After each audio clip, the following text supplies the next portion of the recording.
warzuqna al-ikhlas fil qawli wal amali kamila wa ilman nafi'an la yunsa wa tawfiqan daima wa sihhatan wa yaqina amin ya rabbal alamin. Alhamdulillah kaum muslimin rahimani wa rahimakumullah, bersama majelis yang kedua untuk pengajian kitab Al-Arba'un Al-Masjidiyah, Arba'una hadithan li ta'miril masajid tuqra'u alaihim yaumiyan.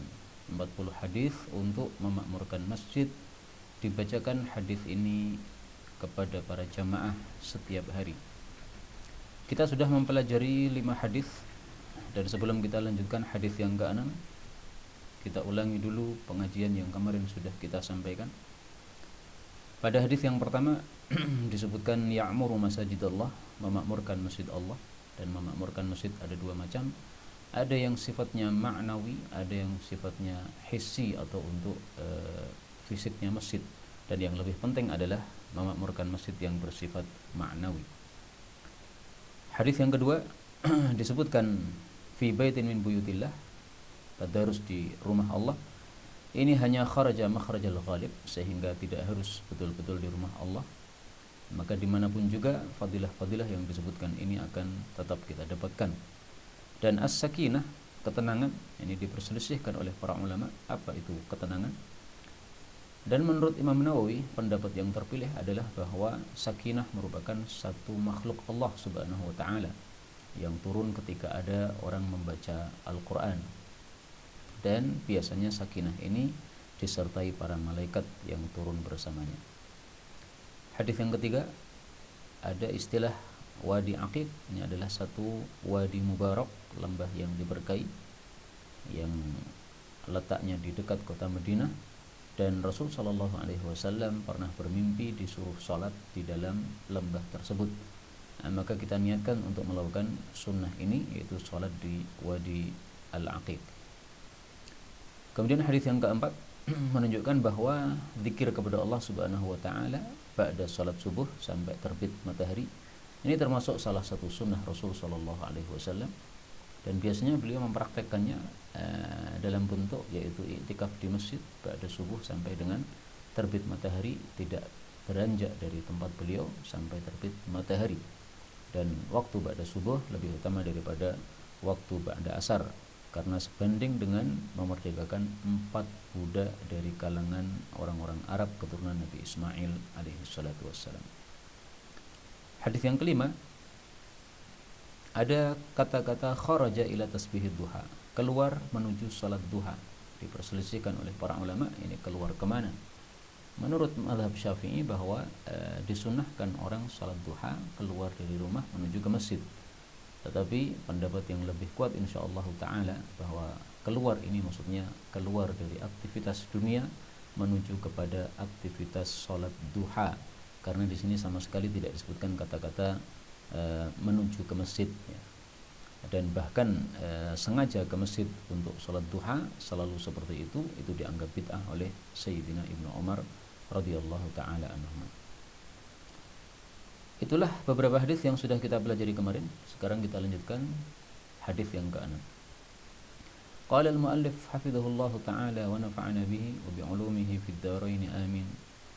Al-hadits as-sadis, hadis yang ke-6, an Abi Hurairah radhiyallahu anhu qala qala Rasulullah sallallahu alaihi wasallam, salatu ahadikum fi jama'atin, salat seseorang di antara kalian dalam berjamaah, tazidu ala salatihi, itu lebih banyak daripada salatnya, fi suqihi wa baitihi, baik di pasarnya ataupun di rumahnya, bid'an wa 20 derajatan, 20 sekian derajat. Wa dzalika, dan hal itu bi annahu, bahwasanya dengan sebab bahwasanya dia idza tawadda, apabila dia berwudu, fa ahsanal wudu'a, lalu dia membaguskan wudunya, thumma atal masjid, kemudian datang ke masjid, la yuridu illa shalah, dia tidak menghendaki kecuali salat, la yanhazuhu, tidaklah membangkitkan dia, illa shalatu, kecuali salat, maka lam yakhtu khatwatan, tidaklah dia melangkah satu langkah, illa rufi'a biha darajatan, kecuali ditinggikan dengan satu langkah tadi 1 derajat, atau huttat anhu biha khati'ah, digugurkan darinya dengan 1 langkah tadi 1 dosa.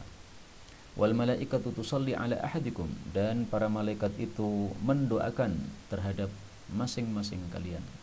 Madama fi musallahu, selama dia masih berada di tempat salatnya, alladzi yusalli fi, yang dia salat padanya. Doanya adalah Allahumma salli alaihi, ya Allah berikanlah selawat kepadanya. Allahumma arhamhu, ya Allah rahmati dia. Doanya malaikat ini malam yuhdits fihi, selama orang itu belum hadas padanya. Malam yuhdits fihi, selama dia itu belum memberikan gangguan padanya, yaitu dengan hadas tadi. Waqala, dan Rasulullah bersabda, ahadukum fi salatin, masing-masing kalian berada dalam salat, maksudnya mendapatkan pahala salat. Maka natis salatu, selama salat itu tahbisuhu, menahan dia, maksudnya selama dia menunggu salat dilaksanakan. Hadis diriwayatkan oleh Al-Imam Al-Bukhari. Kaum muslimin rahimani wa rahimakumullah, hadis ini sangat penting untuk diketahui para jamaah masjid supaya mereka lebih semangat lagi di dalam melakukan salat jamaah di masjid. Karena salat jamaah di masjid fadilahnya sangat banyak. Fadilah yang pertama adalah bahwasanya salat jamaah itu kalau dibandingkan salat sendiri di pasar ataupun di rumah, maka lebih utama 27 derajat. Dalam hadis ini disebutkan bid'an, sekian. Dalam hadis yang lain disebutkan sab'an wa ishrin, 27 derajat. Dalam hadis yang lain disebutkan khamsan wa ishrin derajat, 25 derajat.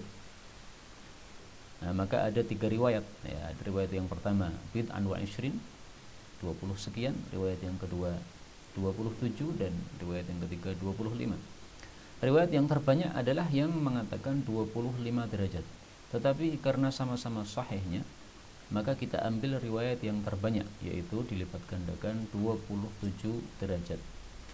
Kenapa diambil yang terbanyak? Para ulama mengatakan karena kalau kita ambil yang terbanyak, maka jumlah yang di bawah itu sudah masuk di dalamnya. Kalau kita mengatakan salat jamaah dilipat gandakan 27 kali, nah hadis yang mengatakan 25 kali itu sudah masuk. Tapi kalau kita ambil yang sedikit, berarti yang lebih banyak itu jumlahnya tidak termasuk di dalam apa yang kita sebutkan tersebut. Kemudian fadilah yang kedua salat jamaah adalah ketika kita melangkahkan kaki ke masjid, maka satu langkah itu fungsinya bisa salah satu dari dua, yaitu ditinggikan derajat oleh Allah Subhanahu wa taala atau digugurkan dosa kita. Artinya kalau kita punya dosa, maka fungsi dari langkah kita ke masjid adalah menggugurkan dosa-dosa. Kalau kita tidak punya dosa, maka fungsi langkah tersebut untuk meninggikan derajat kita di hadapan Allah Subhanahu wa taala. Yang dimaksud derajat ini adalah derajat di dalam jannah, ya, karena derajat itu adalah tingkatan yang naik dan itu kita dapatkan di dalam jannah. Adapun tingkatan yang turun ke bawah itu disebut darokat atau darokah. Innal munafiqina fid darakil asfali minan nar. Kita temukan dalam hadis yang lain bahwa satu langkah kaki itu dilipat gandakan oleh Allah Subhanahu wa taala sehingga kita mendapatkan 10 pahala ketika kita datang ke masjid. Rasul sallallahu alaihi wasallam bersabda, "Idza tatahhara ar-rajul", apabila seseorang itu bersuci, "tsumma marra ilal masjid", kemudian melewati ke masjid, datang ke masjid, yar'as shalah, untuk menjaga salat, maksudnya salat jamaah, katabalahu katibuhu bikulli khatwatin yakhtuha ilal masjid, maka dicatat oleh malaikat pencatat amal setiap langkah yang dia langkahkan ke masjid, asyra hasanatin, 10 pahala. Hadis riwayat Ahmad sahih. Nah, maka berarti kita mendapatkan dengan satu langkah itu 1 derajat ditinggikan oleh Allah, dan kita mendapatkan 10 pahala dengan masing-masing langkah tersebut. Tinggal kita hitung saja dari rumah ke masjid itu berapa langkah. Anggaplah 100 langkah, 100 kali 10 sudah 1000, ya, kita mendapatkan 1000 pahala dari Allah Subhanahu wa taala. Belum lagi pulangnya. Pulangnya derajatnya sama. Karena dalam hadis yang lain Rasul sebutkan bahwa berangkat perang dengan pulang perang itu sama. Maka demikian juga kalau kita berangkat ke masjid dengan pulang ke masjid sama, yaitu masih dihitung pahala oleh Allah Subhanahu wa taala. Rasul sallallahu alaihi wasallam bersabda, qaflatun ka ghazwatin. Qaflatun, pulang dari perang, ka ghazwatin, itu seperti berangkat perang. Hadis riwayat Abu Dawud sahih. Nah, maka mendatangi kebaikan dengan pulang dari kebaikan sama-sama diberi pahala oleh Allah Subhanahu wa taala. Mendatangi tempat kajian kemudian pulang dari tempat kajian setelah selesai sama-sama mendapatkan pahala dari Allah Subhanahu wa taala. Baik, kemudian kita ambil beberapa faedah yang lain dari hadis ini. Faedah yang pertama, dalam hadis ini disebutkan wal malaikah tusalli. Para malaikat itu memberikan selawat. Dijelaskan oleh Imam Bukhari bahwasanya selawat kalau itu dari para malaikat itu maksudnya adalah doa ya, jadi malaikat memberikan selawat maksudnya malaikat mendoakan. Adapun selawat kalau dari Allah Subhanahu wa taala maka diperselisihkan oleh para ulama. Ada yang mengatakan itu maksudnya pujian dari Allah, ada yang mengatakan itu rahmat dari Allah, ada yang mengatakan itu ampunan dari Allah Subhanahu wa taala. Yang dipilih oleh Imam Bukhari adalah selawat dari Allah itu pujian dari Allah Subhanahu wa taala. Tapi ternyata kita temukan di sini dalil yang menunjukkan bahwa selawat dari Allah adalah ampunannya. Karena dalam hadis ini disebutkan Allahumma shalli alaihi, ya Allah selawatilah orang ini. Dalam hadis yang lain lafalnya adalah Allahumma ighfir lahu, ya Allah ampunilah dia. Nah, hadis dengan hadis yang lain saling menafsirkan.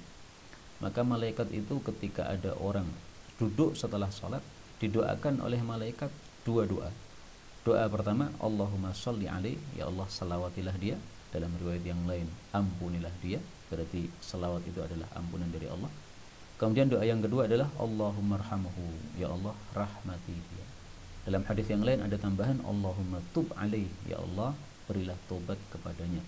Jadi malaikat mendoakan 3 doa untuk orang yang duduk di tempat dia sholat setelah dia sholat tersebut sampai dia hadas. Kalau dia sudah hadas maka doanya malaikat sudah berhenti. Maka ini sekaligus menunjukkan faedah berikutnya bahwa kondisi orang punya wudu tidak hadas, tidak batal, itu adalah kondisi yang lebih utama daripada kondisi dia hadas. Maka ada sunnah untuk menjaga wudu ya. Setiap batal kita berwudu, setiap batal berwudu. Seperti yang dilakukan oleh Sayyidina Bilal radhiyallahu anhu, setiap hadas beliau berwudu, kemudian setelah berwudu selalu salat sunnah. Nah, ini sesuatu yang sangat bagus yang diajarkan dalam syariah Rasulullah sallallahu alaihi wasallam. Baik, kita lanjutkan al-hadits sabi', hadis yang ke-7. An Abdullah bin Amr bin al-As radhiyallahu anhuma 'anil Nabi sallallahu alaihi wasallam annahu kana, bahwasanya Nabi idza dakhala al-masjid, apabila hendak masuk masjid, qala, beliau mengucapkan a'udzu billahil azim wa biwajhihil karim wa sultanihil qadim minasyaitonir rajim.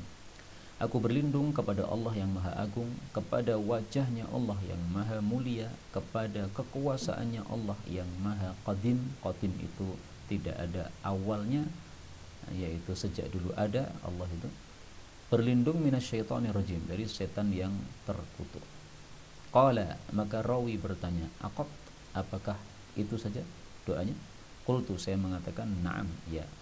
Qala, Nabi bersabda, fa idza qala dzalika, maka apabila dia mengucapkan doa tersebut, qala syaitanu, setan berkata, hufidha minni, dia telah dijaga dari saya, yaitu dijaga dari oleh Allah, sairal yaum, sepanjang hari ini. Hadis riwayat Abu Dawud. Hadis ini sangat penting untuk diketahui oleh para jamaah masjid supaya mereka kalau datang ke masjid tidak lupa untuk membaca doa yang sangat penting ini. Doanya dibaca sebelum kita masuk masjid. Ya, jadi yang dimaksud dakhalal masjid, masuk masjid ini bukan setelah masuk, tetapi ketika arada dukhulal masjid, ketika hendak masuk ke dalam masjid. Maka disyariatkan orang yang masuk masjid untuk berlindung kepada Allah Subhanahu wa taala dari setan yang terkutuk.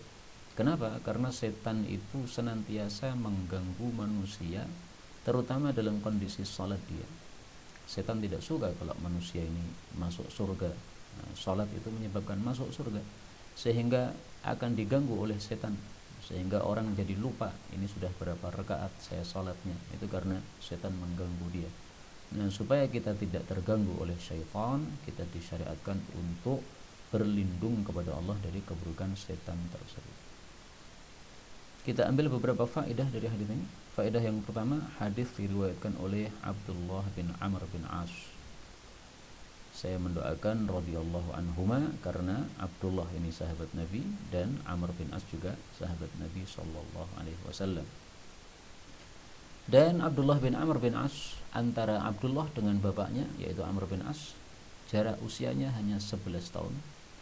Sehingga kira-kira Amr bin As ini sudah menikah pada usia 10 tahun. Setelah itu 1 tahun kemudian dia melahirkan anak Abdullah bin Amr bin As ini. Maka jarak antara dia dengan anaknya 11-an tahun. Jadi Masya Allah ini usia nikah yang paling muda pada usia 10 tahun. Kemudian Amr bin As ini punya fadilah. Fadilahnya disebutkan oleh Nabi SAW ketika Fathu Makkah. Rasulullah bersabda, "Aslaman nasu wa amana Amr bin As." Orang-orang pada masuk Islam, adapun Amr bin As dia iman. Kenapa Nabi mengatakan seperti ini? Ini kejadiannya pada Fathu Makkah. Karena waktu itu Amr bin As sebelum Nabi melakukan Fathu Makkah, dia sudah punya ketertarikan untuk masuk Islam. Gara-gara dia bertemu dengan Raja Najasyi. Kemudian dia minta izin kepada Raja Najasyi untuk membunuh salah satu sahabat Nabi yang dikirim oleh Nabi Muhammad SAW kepada Raja Najasyi. Maka Raja Najasyi yang muslim itu dia marah bukan main mendengar perkataan Amr bin As. Sehingga Amr bin As akhirnya minta maaf. Dia mengatakan, kalau saja saya tahu Anda marah, saya tidak akan minta izin membunuh sahabatnya Muhammad ini. Maka Raja Najasyi mengatakan, "Wahai Amr bin As, bagaimana mungkin saya akan serahkan seorang laki-laki yang dikirim oleh Muhammad, yang Muhammad itu didatangi oleh malaikat yang terbesar, yang dulu pernah datang kepada Nabi Musa alaihissalatu wassalam." Maka Amr bin As kaget mendengar perkataan seperti ini dan dia bertanya, "Apakah betul Muhammad seperti itu?" Maka Najasyi mengatakan, "Betul. Dia adalah Nabi dan dia nanti akan mengalahkan kalian semua yang memerangi dia." Maka akhirnya Amr bin As masuk Islam pada saat itu juga. Dia mengatakan, "Saya baiat kepada engkau wahai Najasyi untuk engkau terima Islam saya kepada Muhammad sallallahu alaihi wasallam." Maka dibaiatlah oleh Raja Najasyi. Nah, setelah itu Amr bin As kemudian balik lagi ke kampungnya di Mekah. Setelah itu dia datang ke Madinah untuk masuk Islam. Nah, di tengah perjalanan ternyata dia ketemu dengan Khalid bin Walid. Ternyata Khalid bin Walid tujuannya juga sama, ingin masuk Islam. Ketemu juga dengan Uthman bin Talhah Al-Hajabi yang membawa kunci Ka'bah dan dia tujuannya juga masuk Islam. Nah, akhirnya 3 orang ini, Amr bin As, Khalid bin Walid dan Uthman bin Talhah Al-Hajabi, sama-sama bareng-bareng masuk Islam, menemui Rasul sallallahu alaihi wasallam di kota Madinah. Nah, ternyata Rasulullah mengadakan perjalanan menuju ke Mekah untuk menaklukkan kota Mekah, Fathu Mekah. Nah, maka ketika sudah pada masuk Islam orang-orang di Mekah, Rasulullah mengatakan hadis ini, "Aslaman nas", orang-orang pada masuk Islam, sementara Amr bin As iman. Karena apa? Islam dengan iman berbeda. Kalau Islam bisa saja terpaksa, mereka masuk Islam gara-gara Mekah sudah ditaklukkan. Tetapi kalau iman, nah, maka ini tidak terpaksa, itu karena memang betul-betul Islam sudah meresap dalam hatinya sehingga dia betul-betul iman kepada Allah Subhanahu wa taala. Faedah berikutnya, hadis ini menunjukkan biwajhihil karim, adanya wajah bagi Allah Subhanahu wa taala. Tetapi memang laisa kamitslihi syai', Allah itu tidak seperti apapun juga. Maka jangan dibayangkan wajah Allah seperti wajah manusia, yaitu berada di kepalanya di atas sini. Nah, tidak seperti itu, karena laisa kamitslihi syai'. Tapi wajah Allah betul-betul ada. Dan nanti di dalam jannah, orang yang paling dekat dengan Allah adalah yang bisa melihat wajah Allah pagi dan sore. Inna adna ahlil jannati manzilatan lama yanzuru ila jinanihi wa azwajihi wa ni'amihi wa khadamihi wa surrihi masirata alfi sanah wa akramuhum 'ala Allah. Yang paling mulia di hadapan Allah dari penghuni jannah, may yanzuru ila wajhihil karim, orang yang bisa melihat wajah Allah yang mulia, ghudwatan wa 'ashiyatan, pagi dan sore. Hadis riwayat Tirmidzi dan beliau menghasankan hadits ini, tetapi Syekh Albani mendhaifkannya. Mudah-mudahan semua kita bisa melihat wajah Allah Subhanahu wa taala di dalam jannah pagi dan sore. Amin ya rabbal alamin. Kemudian kata-kata al-qadim ini diperselisihkan oleh para ulama, apakah al-qadim termasuk nama Allah Asmaul Husna atau bukan. Yang mengatakan bahwa al-qadim termasuk Asmaul Husna, dalilnya hadis ini, sultanihil qadim. Kekuasaan Allah sifatnya qadim. Nah, kalau sifat kekuasaan Allah qadim, berarti Allah juga qadim, karena sifatnya Allah itu menyertai zat Allah Subhanahu wa taala. Tetapi karena ada perselisihan di antara para ulama, paling bagusnya kita tidak menggunakan nama ini sebagai al-asmaul husna, sehingga jangan berdoa dengan ya qadim ya, karena ada perselisihan pendapat. Demikian juga tidak usah memberi nama anak kita misalnya Abdul Qadim, karena adanya perselisihan pendapat di antara para ulama rahimahumullahu ta'ala. Kita lanjutkan al-haditsus tsamin, hadis yang ke-8. Wa an Jabir bin Abdullah radhiyallahu anhuma qala jaa Sulaikunil Ghatafani, datanglah Sulaik al-Ghatafani yaumal Jumu'ah, pada hari Jumat. Wa Rasulullah sallallahu alaihi wasallam, sementara beliau yakhtubu, sedang khutbah, maksudnya khutbah Jumat. Fajalasa, maka Sulaik ini duduk. Faqala lahu, maka Nabi bersabda kepada dia, ya Sulaik, wahai Sulaik, qum, berdirilah kamu, farka' rak'atain, maka salatlah 2 rakaat, yaitu salat tahiyatul masjid. Wa tajawwaz fihima, dan ringankanlah di dalam salat tersebut, jadi salatnya tidak usah lama-lama. Thumma qala, kemudian Nabi bersabda, idza jaa ahadukum, apabila datang salah satu kalian, yaumal jumu'ah, pada hari Jumat, wal imamu yakhtub, sementara imam sedang khutbah, falyarka' rak'atain, hendaklah dia salat 2 rakaat, wal yatajawwaz fihima, dan hendaklah dia meringankan di dalam keduanya. Hadis riwayat Imam Muslim. Kaum muslimin rahimakumullah, hadis ini sangat penting untuk disampaikan kepada jamaah masjid supaya mereka tahu pentingnya salat tahiyatul masjid. Ada 2 hadis, yang satu melarang, yang satu memerintahkan. Yang melarang mengatakan apabila seseorang masuk masjid jangan duduk sampai salat 2 rakaat. Yang memerintahkan mengatakan apabila seseorang datang ke masjid maka salatlah 2 rakaat sebelum duduk. Nah, 2 hadis ini menurut Imam Syaukani saling menguatkan adanya perintah salat tahiyatul masjid dan adanya larangan untuk duduk sebelum salat tahiyatul masjid, menunjukkan perintah itu wajib, kata beliau. Sehingga salat tahiyatul masjid hukumnya apa? Wajib menurut al-Imam Asy-Syaukani rahimahullahu taala dengan pemikiran tersebut. Tapi memang menurut mayoritas para ulama, salat tahiyatul masjid hukumnya adalah sunnah. Nah, hadis ini termasuk hadis yang dijadikan dalil bahwa tahiyatul masjid adalah wajib. Kenapa?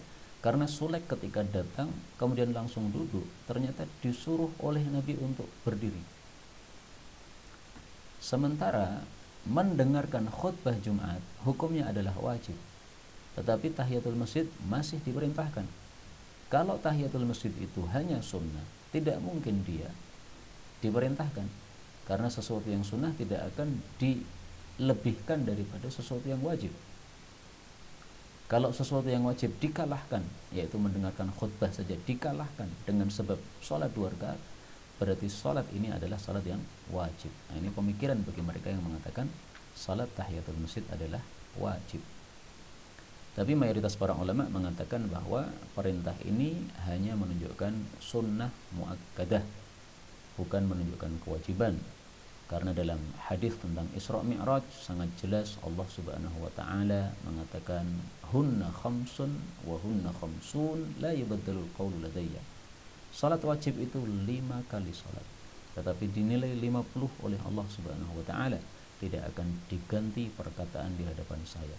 Nah, ini menunjukkan bahwa salat wajib hanya 5, tidak mungkin ada tambahan lagi yang wajib.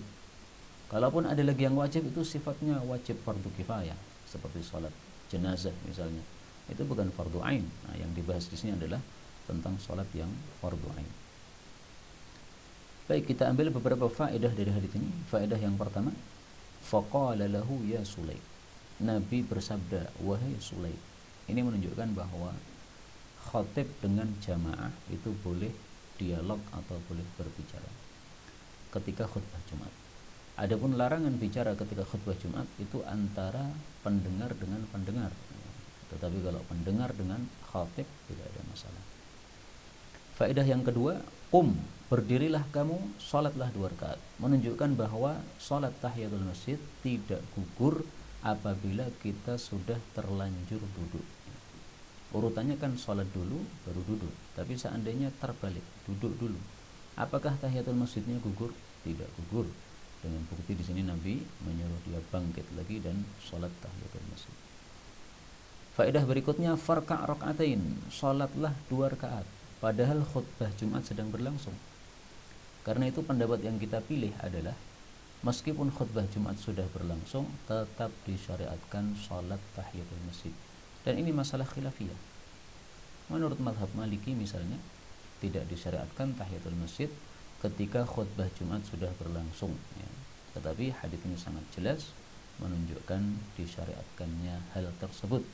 Karena itu kita ikuti hadis Nabi SAW dan kita tinggalkan pendapat mazhab yang bertentangan dengannya karena hadisnya sahih. Faedah berikutnya, watajawaz fihima, Nabi menyuruh untuk mempercepat sholatnya, menunjukkan bolehnya kita mempercepat sholat karena suatu hajat.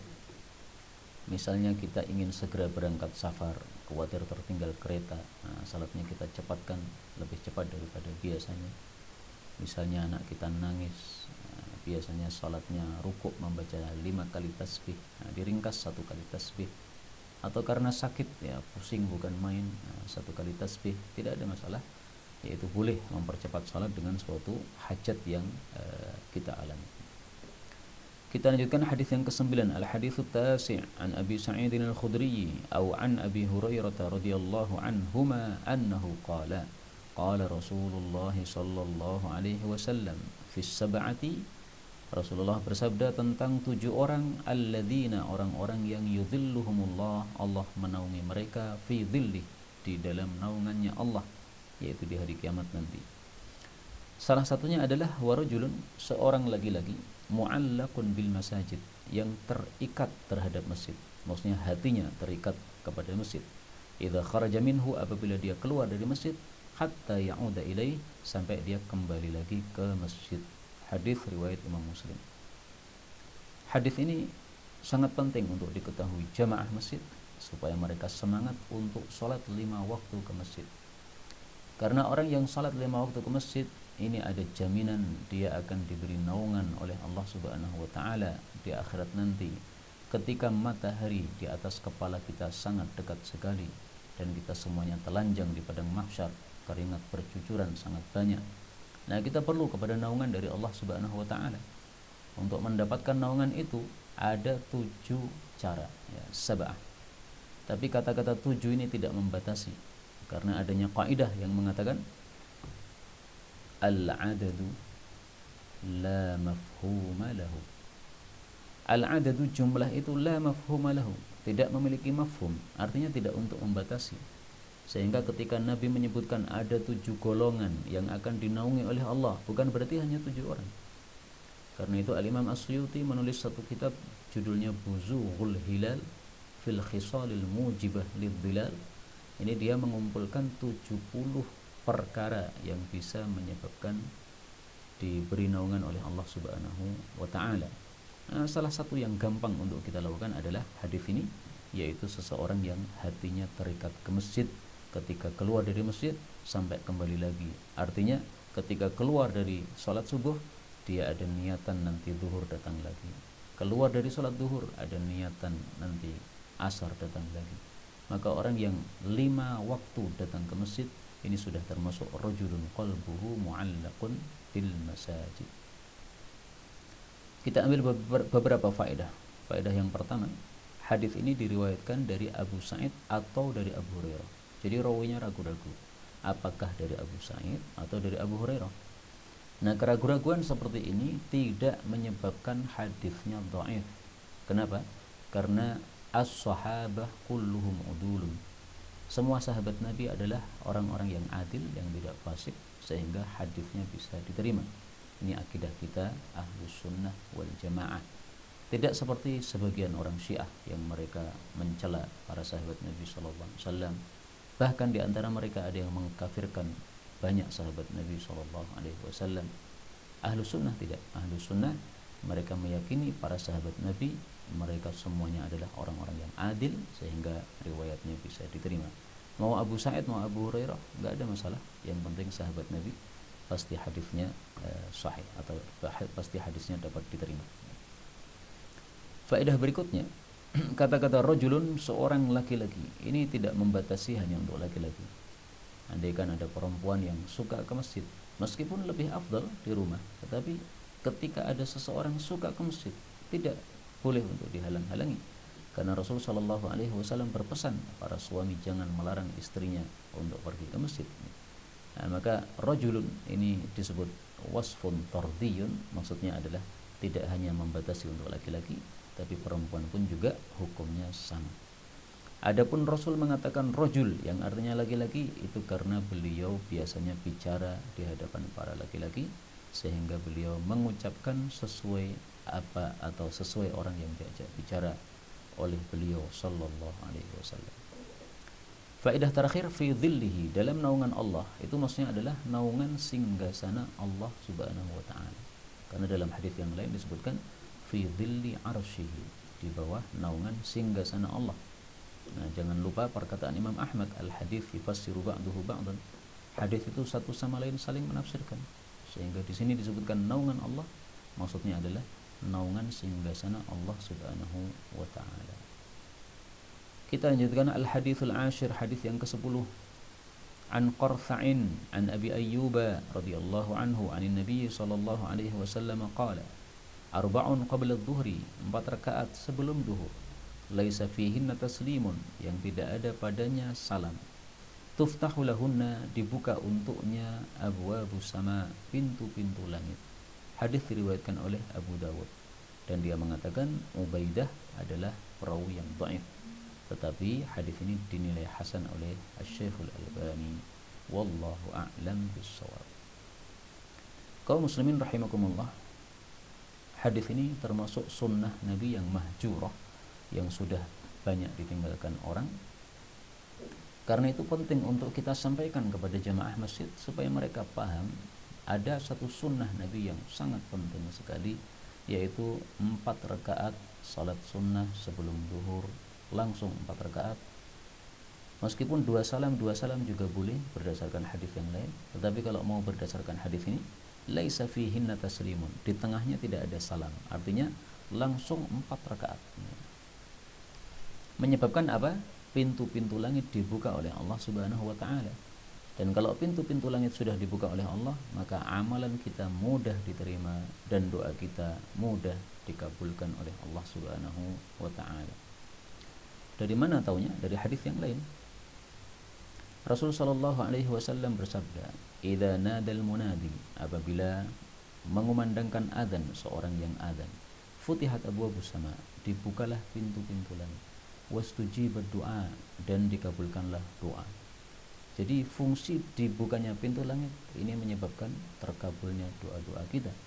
Karena doa kita termasuk kalimat yang baik, dan kalimat yang baik itu sifatnya naik ke langit menuju Allah Subhanahu wa taala, sebagaimana Allah sebutkan di dalam surah Fatir, "Ilaihi yas'adul kalimut thayyibu wal 'amalus shalihu yarfa'uhu." Surah Fatir ayat yang ke-10. Ilaihi, hanya kepada Allah, yas'adul kalimut thayyib, naiklah kalimat yang baik dan amal saleh itu mengangkatnya. Nah, doa termasuk al-kalimut thayyib yang naik kepada Allah Subhanahu wa taala. Kita ambil beberapa faedah. Faedah yang pertama, Qartha' ini saya sebutkan karena namanya unik ya. Jadi tidak ada masalah apapun dalam sanadnya, tetapi memang karena namanya jarang sehingga saya tampilkan. Yang biasanya hanya ditampilkan nama sahabatnya, yaitu Abi Ayyub Al-Ansari radhiyallahu anhu. Faedah berikutnya, laisa fihinna taslim. 4 rakaat tanpa ada salam di tengahnya. Ini menunjukkan bahwa salat sunnah 4 rakaat itu boleh langsung 4. Dan memang ada 3 cara. Cara yang pertama langsung 4, tidak ada masalah, berdasarkan hadis ini. Cara yang kedua langsung 4 tetapi ada tahiyat awal. Itu juga boleh berdasarkan nanti hadis yang ke-11. Cara yang ketiga, dan itulah cara yang dipilih oleh Imam Syafi'i dan Imam Ahmad, 2 rakaat salam, 2 rakaat salam, sebagaimana nanti akan kita jelaskan pada syarah hadis yang ke-11 insyaallah taala. Maka bebas saja kalau kita mau salat 4 rakaat, baik itu sebelum zuhur, baik itu ba'da zuhur, baik itu sebelum asar, baik itu ba'da isya, itu boleh dengan salah satu dari 3 cara tersebut. Kita lanjutkan al-hadithul hadi ashar, hadis yang ke-11. An Ali radhiyallahu anhu qala kana an-nabiy sallallahu alaihi wasallam, adalah kebiasaan Nabi, yusalli qabla al-asri, salat sebelum asar, 4 raka'atin, 4 rakaat, yafsilu bainahunna, memisah antara 4 rakaat tadi, bit taslimi 'alal malaikatil muqarrabin, dengan membaca salam kepada para malaikat yang didekatkan kepada Allah, wa man tabi'ahum minal muslimin wal mu'minin, dan juga orang-orang yang mengikuti mereka dari kalangan muslimin dan mukminin. Hadis riwayat Tirmidzi dan dia mengatakan hadis hasan. Qala, beliau mengatakan, Tirmidzi mengatakan, wakhtara Ishaq bin Ibrahim, dan memilih Ishaq bin Ibrahim, ini Ishaq bin Rahuyah, temannya Imam Ahmad, alla yufsala fil arba', bahwasanya tidak usah dipisahkan di antara 4 rakaat qabla al-asri, sebelum asar. Wahtajja bihadzal hadis, dan dia berdalil dengan hadis ini. Wa qala, dan dia mengatakan, wa ma'na annahu yafsilu bainahunna bit taslim, maksud Nabi memisahnya dengan salam itu yakni tasyahud, maksudnya dipisah dengan tasyahud awal. Jadi yang dimaksud salam di sini bukan salam ke kanan ke kiri ya, tapi tasyahud awal. Kenapa tasyahud awal disebut salam? Karena di situ ada assalamu alaina wa ala ibadillahi sholihin. Nah, ketika kita membaca salam seperti itu, sama dengan kita sudah salam kepada al-malaikatil muqarrabin wa man tabi'ahum minal muslimin wal mu'minin. Karena ibadillahi sholihin itu umum ya, malaikat termasuk, muslimin mukminin termasuk. Wara asy-Syafi'i wa Ahmad, sementara Imam Syafi'i dan Imam Ahmad berpendapat salatal laili wan nahari, salat sunnah di waktu malam maupun siang itu mathna mathna, 2 rakaat salam, 2 rakaat salam. Yakhtarani, keduanya memilih al-fasla, untuk dipisah dengan salam. Nah, ini yang saya katakan tadi bahwa menurut Imam Syafi'i dan Ahmad, semua hadis-hadis tentang 4 rakaat salat sunnah itu lebih utamanya 2 rakaat salam, 2 rakaat salam. Bukan berarti keduanya melarang langsung 4 rakaat, tidak ya. Ini hanya perselisihan pendapat dalam hal ayyuha afdal, mana yang lebih utama. Menurut Imam Ishaq bin Rahuyah tadi lebih utama langsung 4. Untuk sebelum asar langsung 4, tapi dipisah dengan tasyahud awal. Jadi ringkasnya gini ya, kalau mau 4 langsung tanpa tasyahud awal, dalilnya hadis 4 rakaat sebelum zuhur. Kalau mau 4 rakaat langsung tetapi pakai tasyahud awal, dalilnya adalah 4 rakaat sebelum asar. Kalau mau 2 rakaat salam, 2 rakaat salam, maka dalilnya hadis yang lain. Rasulullah sallallahu alaihi wasallam bersabda, salatul laili wan nahari mathna mathna. Salatul laili, salat di waktu malam, wan nahari, dan di waktu siang, mathna mathna, 2 rakaat salam, 2 rakaat salam. Hadis riwayat Ahmad, derajatnya juga sahih. Nah, 3 hadis ini semuanya sahih sehingga bisa dijadikan dalil. Yang langsung 4 rakaat, meskipun itu disabdakan Nabi dalam salat sunnah sebelum zuhur, diterapkan untuk salat sunnah sebelum asar juga sah, diterapkan pada salat tahajud malam juga sah.